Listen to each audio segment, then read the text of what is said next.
The skin. The skin is the largest organ of the human body and plays many essential roles. It weighs 3 to 4 kilograms and measures approximately 2 square meters in an adult. It is protective, helps with temperature control, and is involved in one of the senses, touch. It is a giant, washable, stretchable, tough, waterproof sensory apparatus covering your whole body. A body's skin has basically the same structure all over, but with some local variations, for example, thickness, blood and nerve supply, color, etc. Hair and nails are made of modified skin cells. The skin performs six main functions for the body. 1. Sensation. There are several different nerve endings found in the skin that respond to heat, cold, touch, pressure, and pain.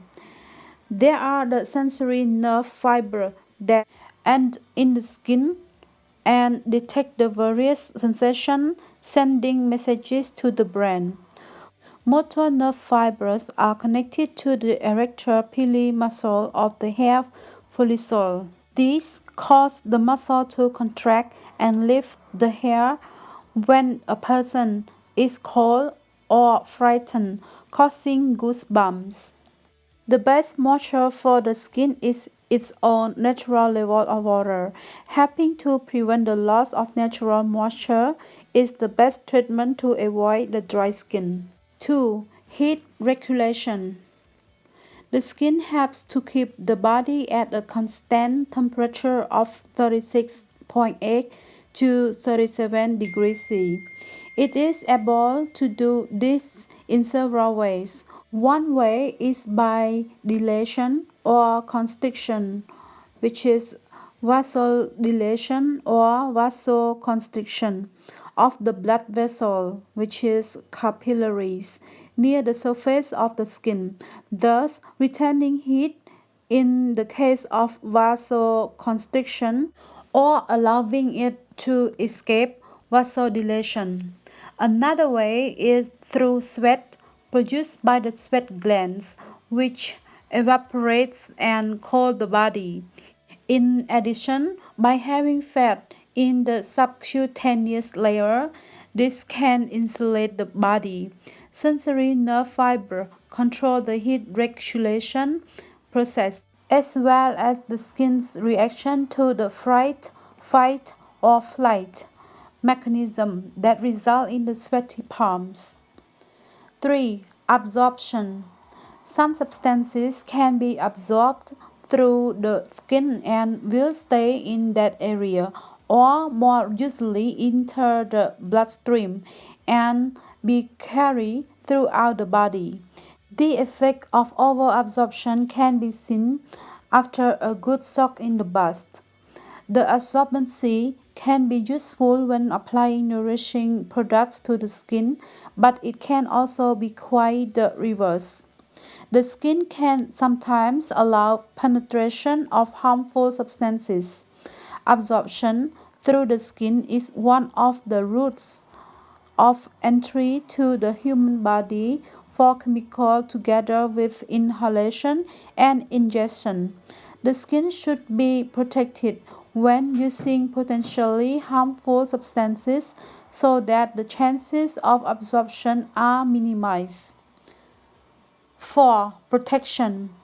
Skin provides a waterproof coat that acts as a barrier to protect the body from dirt, minor injuries, bacterial infection, and chemical attack. It does this in a number of ways. The first barrier is a mixture of oil, which is called sebum, and sweat, which forms a slightly acidic film over the skin surface. This discourages the growth of unwanted bacteria and fungus. Plenty of bacteria live very happily on the skin, but this is of the friendliest or wanted variety. The sebum, the natural oil produced by sebaceous gland in the hair follicle of the skin, creates a waterproof coating that helps stop the skin losing essential water and to a certain extent also prevent the skin from absorbing too much water. This effect is minimal as the skin can be quite absorbent, especially when it suffers from dryness. In example, a lack of natural oil and moisture due to a skin condition or due to a lifestyle that destroy or remove too much oil and moisture. The second barrier is the uppermost layer of the skin, which is called stratum corneum, that can act as a filter against invading bacteria. The healthy construction of this barrier provides good protection, but it is very easily damaged. It relies on a good level of natural moisture to hold the keratinized skin cells together. On the hands, especially, this moisture is very often lost through environmental damage, for example, detergents, water, and so on. The third barrier is the production of a pigment called melanin in the skin. This protects lower level tissue against ultraviolet light damage. Darker skins have more melanin, which is a genetic modification. Darker skin have evolved from hot countries where the skin needs a lot of UV protection. Pale skin evolved from cooler countries. Whatever the melanin content, the skin needs extra protection in the sun. Even on an overcast day, there are plenty of UV rays around, so a minimum of sun protection factor or SPF 15 should be used. Hands are especially susceptible to UV damage and are often forgotten in a sun protection regimen. In addition to this barrier, the skin has an early warning system against invasion by the chemical that the body will not tolerate or is sensitive or allergic to. Irritation on any part of the skin is usually a sign that an allergic reaction is starting. If the allergen substance that is causing the reaction is promptly removed, the reaction should subside. This reaction is more common when a substance is applied to the skin as part of a treatment, as it can be absorbed by the skin, but can also be the result of the substance getting inside the body either by ingestion via mouth or inhalation by breathing in it. 5. Excretion. Perspiration and some waste products such as water and salt are lost through the skin. 6. Secretion. Sebum, which moisturizes and protects, is produced in the sebaceous gland.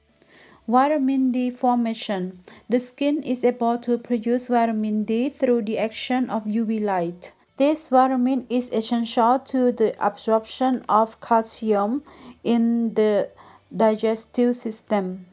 Storage. The skin stores fat and water that can be used by any part of the body as necessary. Classes of skin.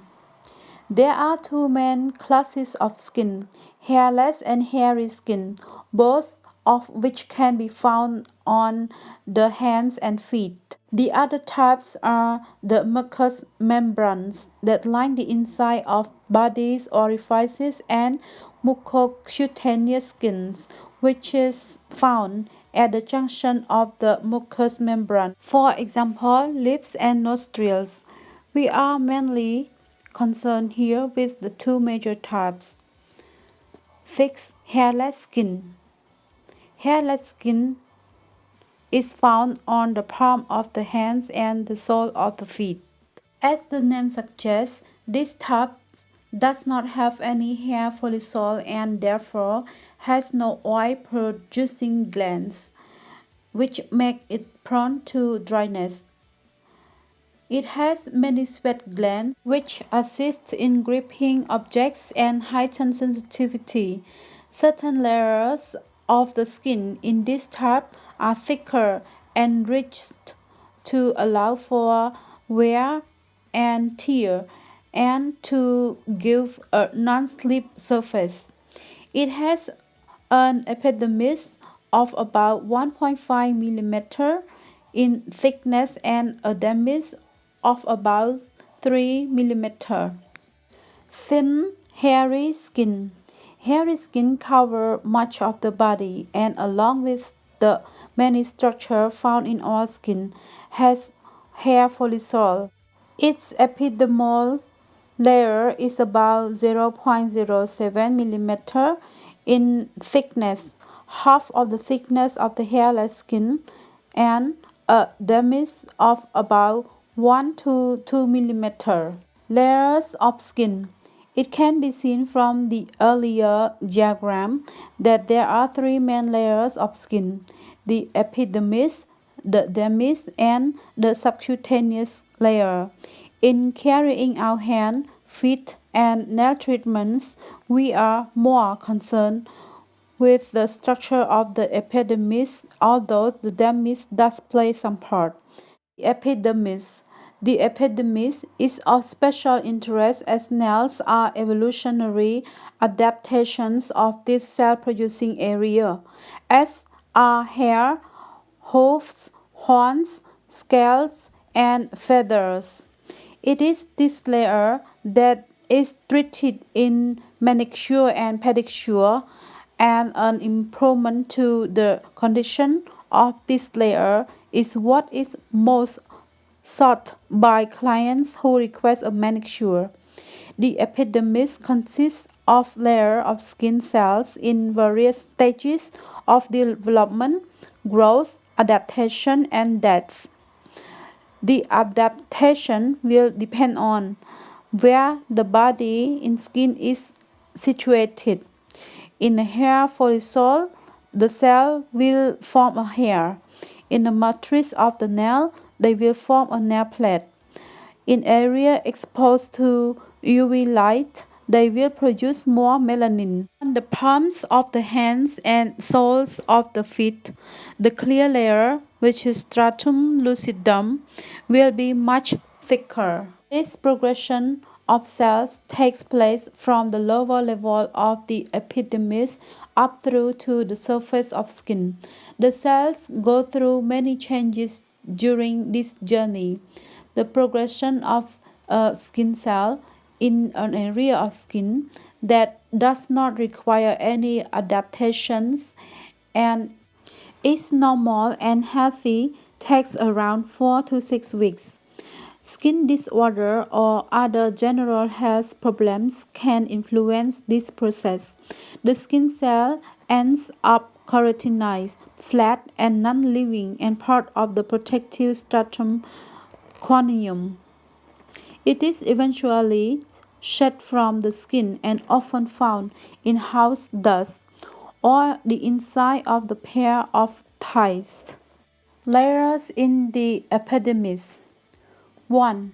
The basal layer or stratum germinativum is where the skin cells are formed and is responsible for the growth of the epidermis. These cells contain the early stages of keratin, which is a protein, and will eventually form either a protective layer on the top of the skin or be adapted to form nails or hair. Some of the cells are melanocytes, forming melanin. The cells here are continually dividing and reproducing themselves. This is a process called mitosis. The cells are pumped, surrounded by the porous cell membranes full of cellular fluid called cytoplasm and with an active nucleus that is responsible for cell reproduction and function and carries the genes inherited from our parents. As these cells divide and reproduce themselves, they are pushed up and into the next layer of the epidermis. 2. The stratum spinosum or prickle cell layer is where most of the cells have developed spines that connect them to surrounding cells. The nucleus is becoming less active as reproduction have slowed down and or stopped. Some of the cell melanocytes that produce the pigment melanin are extending through the spines to the other cells. These are the cells that help protect the lower layers of the skin from UV damage from the sun. Black skins that have evolved from very hot countries, for example, have significantly more melanin for maximum protection. Fair-skinned people who tend to come from the colder country have much less pigment. Fair-skinned people who have been sunbathing or using a sunbath have produced extra melanin for their protection, and this is what appears as a suntan.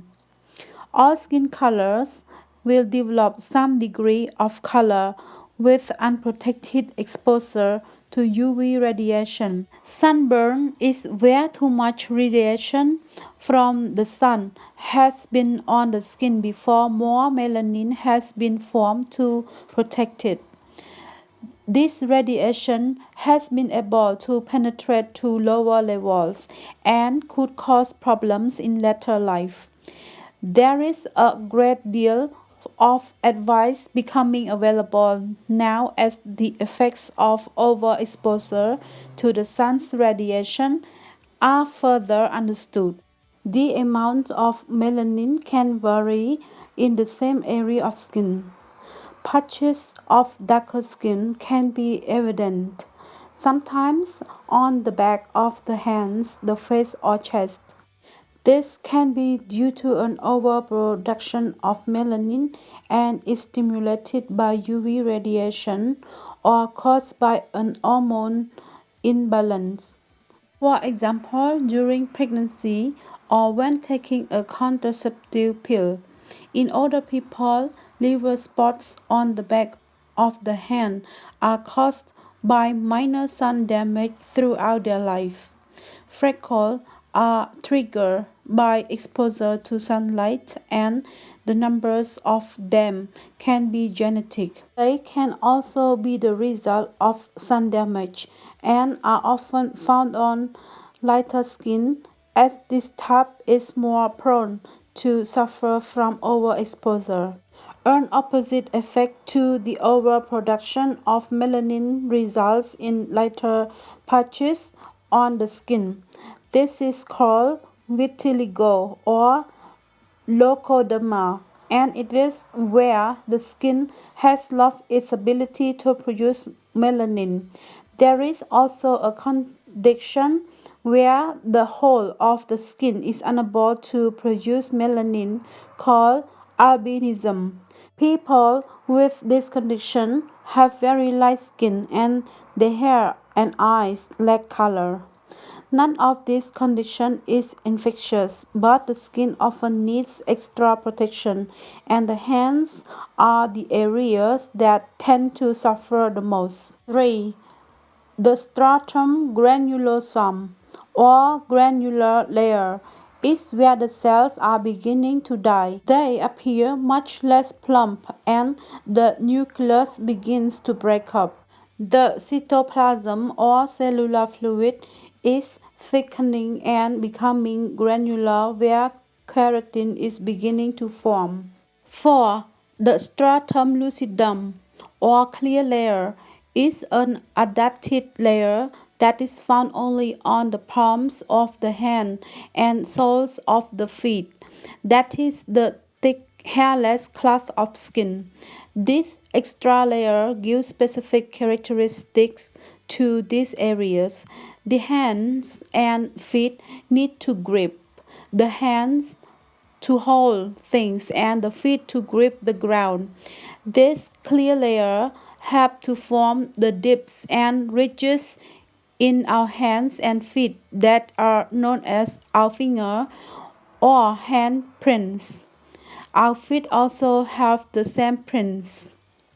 The skin in this area does not produce sebum, natural oil, as it does not have any hair follicles.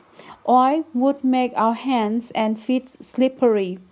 This area of skin only produces sweat from millions of sweat glands.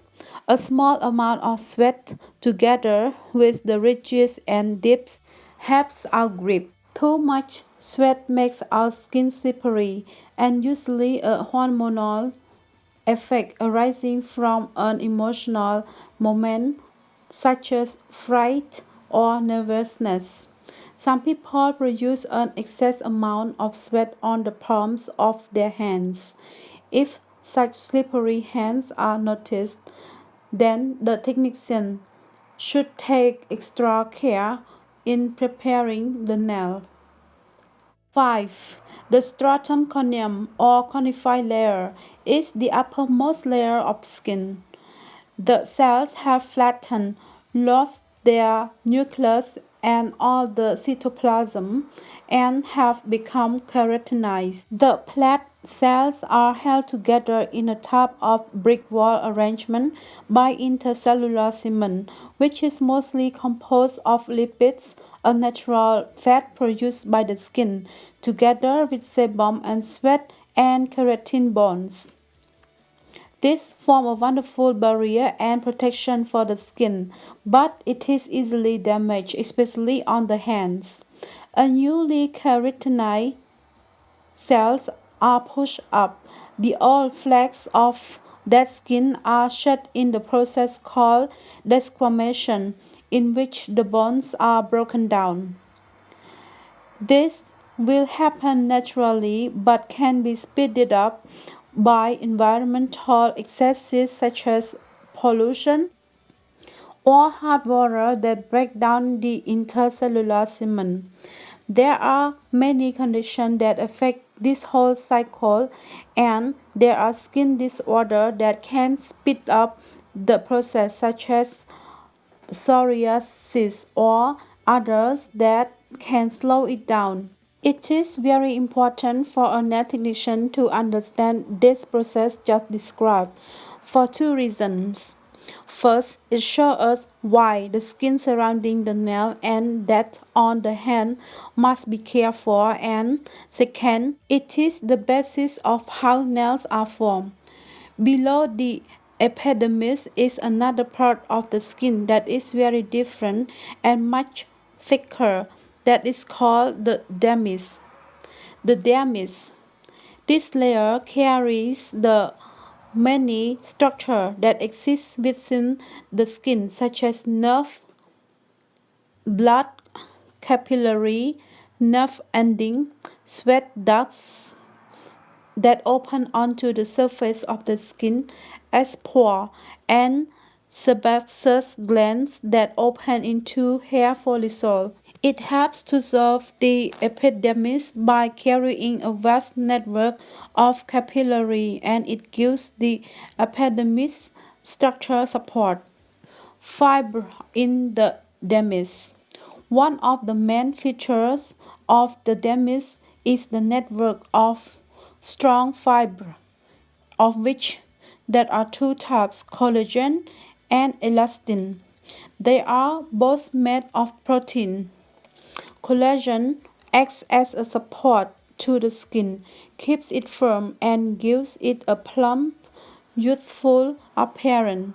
Elastin gives the skin its elastic properties, allowing it to move and stretch. But they return to its original position. In young skin, both types of fiber are plentiful, but as the skin ages, the fiber start to break down and are not replaced so readily. A lack of collagen allows the skin to form into wrinkles between muscle, and a lack of elastin allows the skin to become softer and less firm.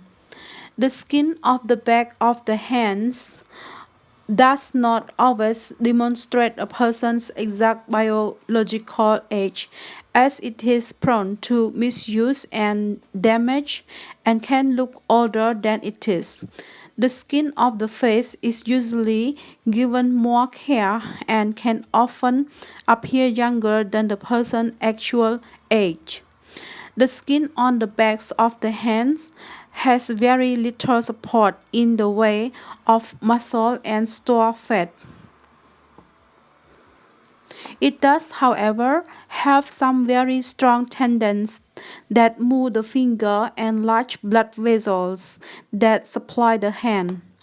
As the elastin and collagen become less effective, owing to age and damage from UV light and weather, the tendons and blood vessels become more apparent and thus add to the aging appearance. Other structures in the dermis. Nerves. The dermis carries a vast network of nerve endings that send a whole host of messages back to the brain, where the messages are decoded and any work that the body needs to do is undertaken.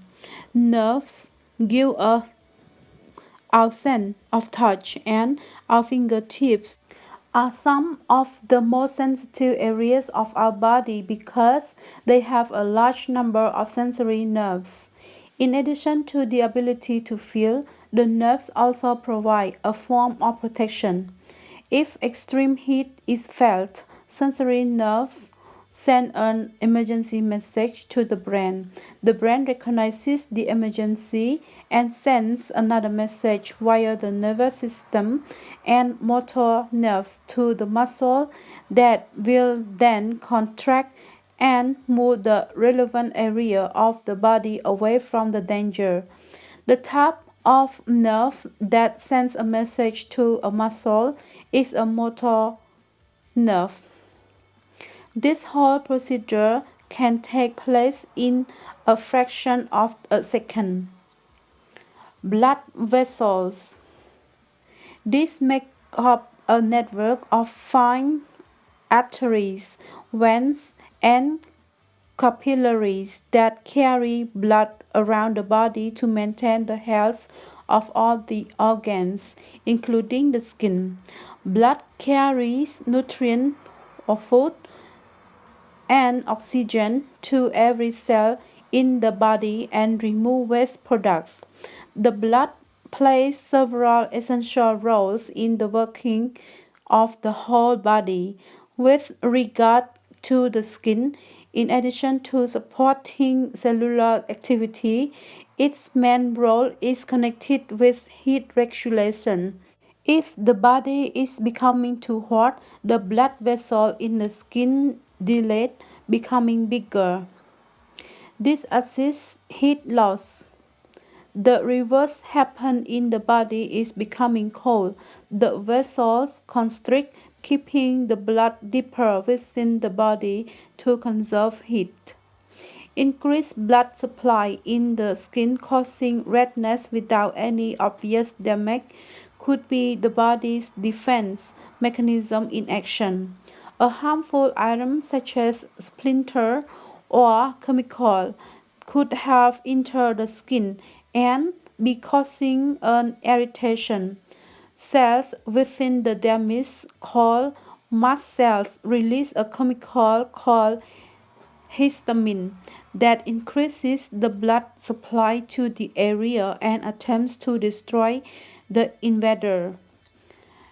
This defense mechanism can progress from a slight redness to itching and even to blister and swelling. If the allergen, the substance that is causing the allergic reaction, or irritant is removed at the first hint of trouble, the reaction will often subside. If not, the condition can continue and result in a painful and distressing types of dermatitis. Lymph vessels. Like the network of blood vessels, another system carries a fluid called lymph around the body. Lymph is similar in many ways to blood in that it circulates to all of the cells and carries a certain amount of nutrient, but its main role is as our body's defense mechanism. The lymph fights and removes bacteria and other invasive substances and carry excess fluid away from cells and surrounding tissue. The lymphatic fluid is filtered by lymph glands situated all over the body. When the body is fighting an infection, glands, often in the neck, can feel swollen and tender. The lymphatic system does not have a pump to move it around in the way that the blood has the heart. It relies instead on muscular movement to push it along.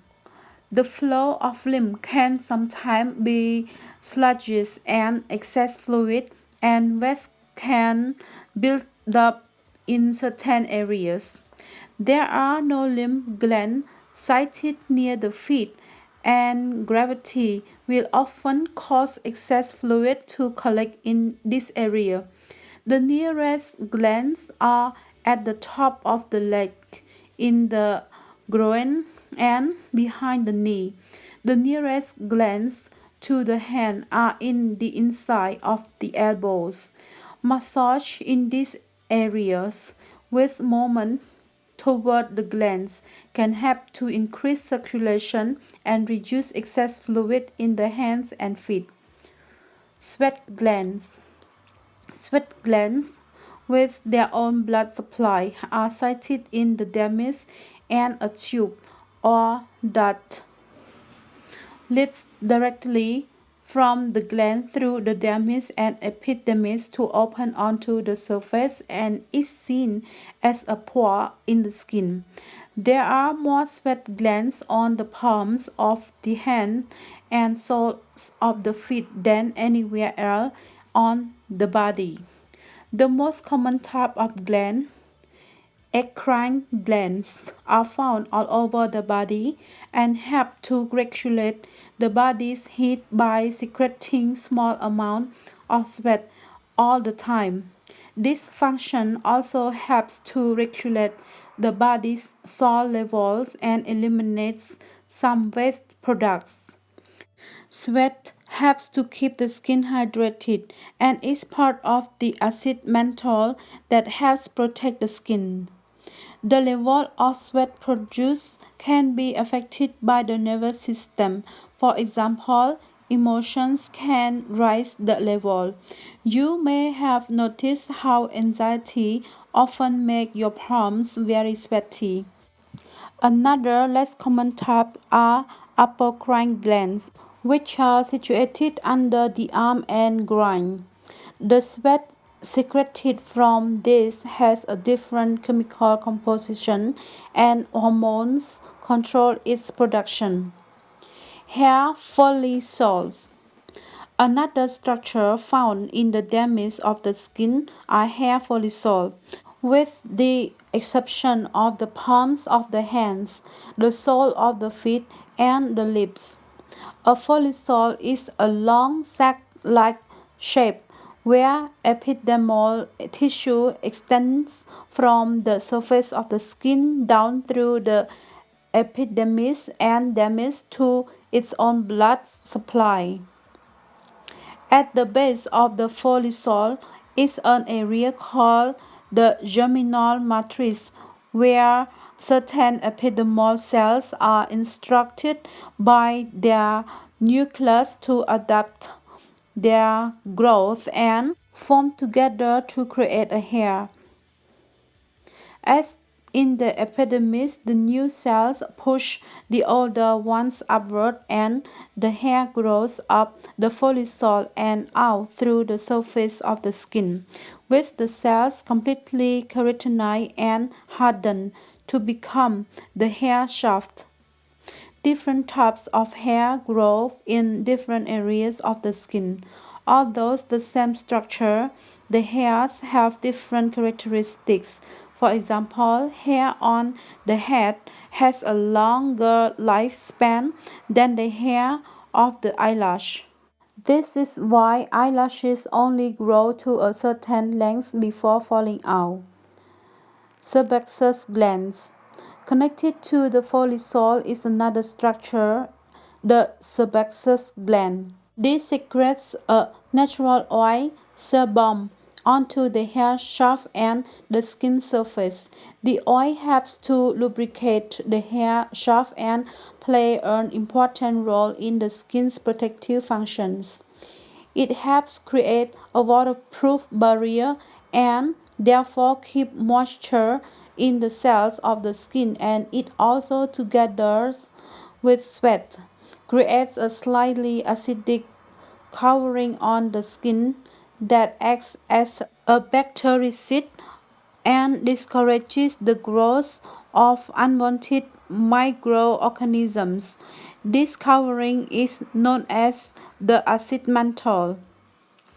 Another structure attached to the hair follicle is a tiny muscle, the erector pili muscle. When this contracts, it causes the hair to stand upright in the skin. It does this to help trap heat, only effective in mammals with hair or fur covering their bodies, and also as a response to some emotional reactions. The effect is usually known as goosebumps. Below the wall of the dermis is a layer of stored fat. This fat is a supply of energy for the body and also help contain heat within the body. pH values. For the skin to remain healthy, it needs to maintain the degree of acidity created by the sebum and sweat.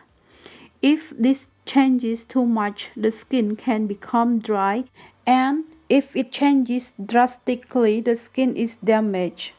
A scale called the pH scale measures acidity and alkalinity. Low pH numbers 1 to 6 are acidic, pH 7 is neutral, and high pH numbers 8 to 14 are alkaline. Examples of acids can be found in citrus fruits such as lemons. The level of acidity would not damage the skin unless it were left on it for a period of time. Fruit acids are usually the base of the popular ingredient in skincare. Alpha hydroxy acid AHA. This can be useful in skincare as they help to remove dead skin cells and debris from the surface of the skin and generate cell renewal in areas that need assistance, such as the face and backs of the hands. Acids with low pH value would burn the skin, causing extreme irritation and blisters. At the other end of the scale are the alkalines that can have a similar effect to the skin. The milder alkalines are often used in skin treatment. Sodium hydroxide is sometimes used to soften and remove unwanted skin cells, for example, in a cuticle remover. Soaps is alkaline and is very drying to the skin. Extreme alkalines such as household bleach will damage skin in the same way that acid will. The pH value of the skin is naturally 5.5 to 5.6, that is slightly acidic, and skin preparations that are labeled pH balanced will have a similar pH value. Common conditions of the skin. One of the most common skin conditions a nail technician is likely to come across is dermatitis. This literally means an inflammation of the skin and is non-specific, meaning the cause of the inflammation is not necessarily known. It is caused by an irritant to the skin or other part of the body activating the body's immune system so that white blood cells fight the invasion. Removing the cause can cure it. Eczema, on the other hand, has symptoms very similar to dermatitis in that it is an inflammation of the skin, but it is usually a genetic condition. Psoriasis is a condition where there is an overproduction of skin cells and scaly patches of dry, dead skin can be seen. Thank you, dear, for your listening, and I hope you like it. Then please give me a thumbs up and please subscribe for more. Thank you.